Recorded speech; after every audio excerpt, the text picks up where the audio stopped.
A few years ago, I was asked by a school to give a speech to the graduating class.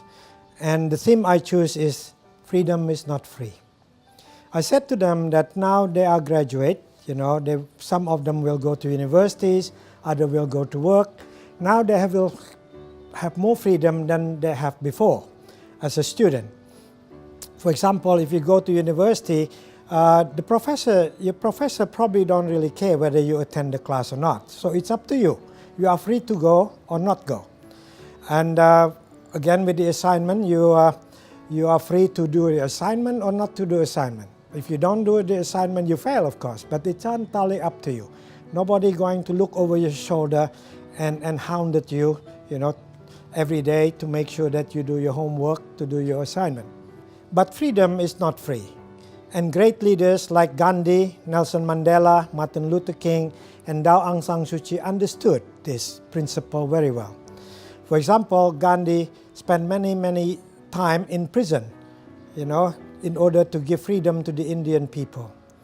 And Nelson Mandela spent 23 years in prison before he can free and give equal right to the black South African people.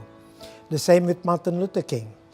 He fought to give equal right to the black American people, and in order to do that, he had to suffer. Eventually, he died for that, same as Gandhi. And also Daw Aung San Suu Kyi spent about 15 years in house arrest before she gave democracy to the people of Myanmar. So freedom is not free. And none of them should take freedom for granted.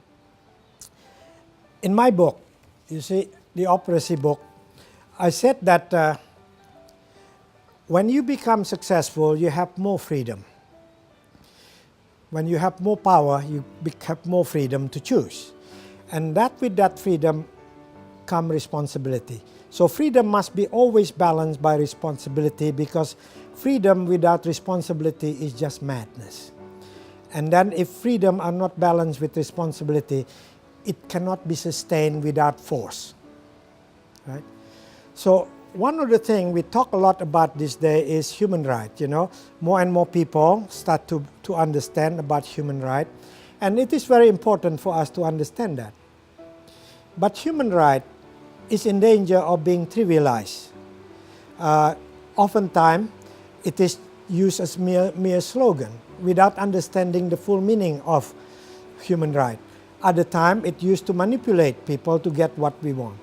So we have to be very careful not to cheapen the idea of human rights. For me personally, I would prefer to use the term human responsibility rather than human right. In other words, it is the tool for the more powerful to protect the less powerful. If we can do that, if we can use this as human responsibility to protect the less powerful, then it becomes meaningful, then it becomes what it was intended to be. So as we become more and more successful, so as we turn from a teenager to become an adult, as we turn to become a teacher, to become parents, to become managers and directors, we have to assume more and more responsibility. And only then we can truly accept our responsibility as leader, because the responsibility or the role of leader is one, to accept everybody as being equal in our eyes. Number two, we have to nurture everybody equally, whether we like them or not.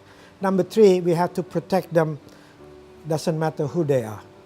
Thank you very much.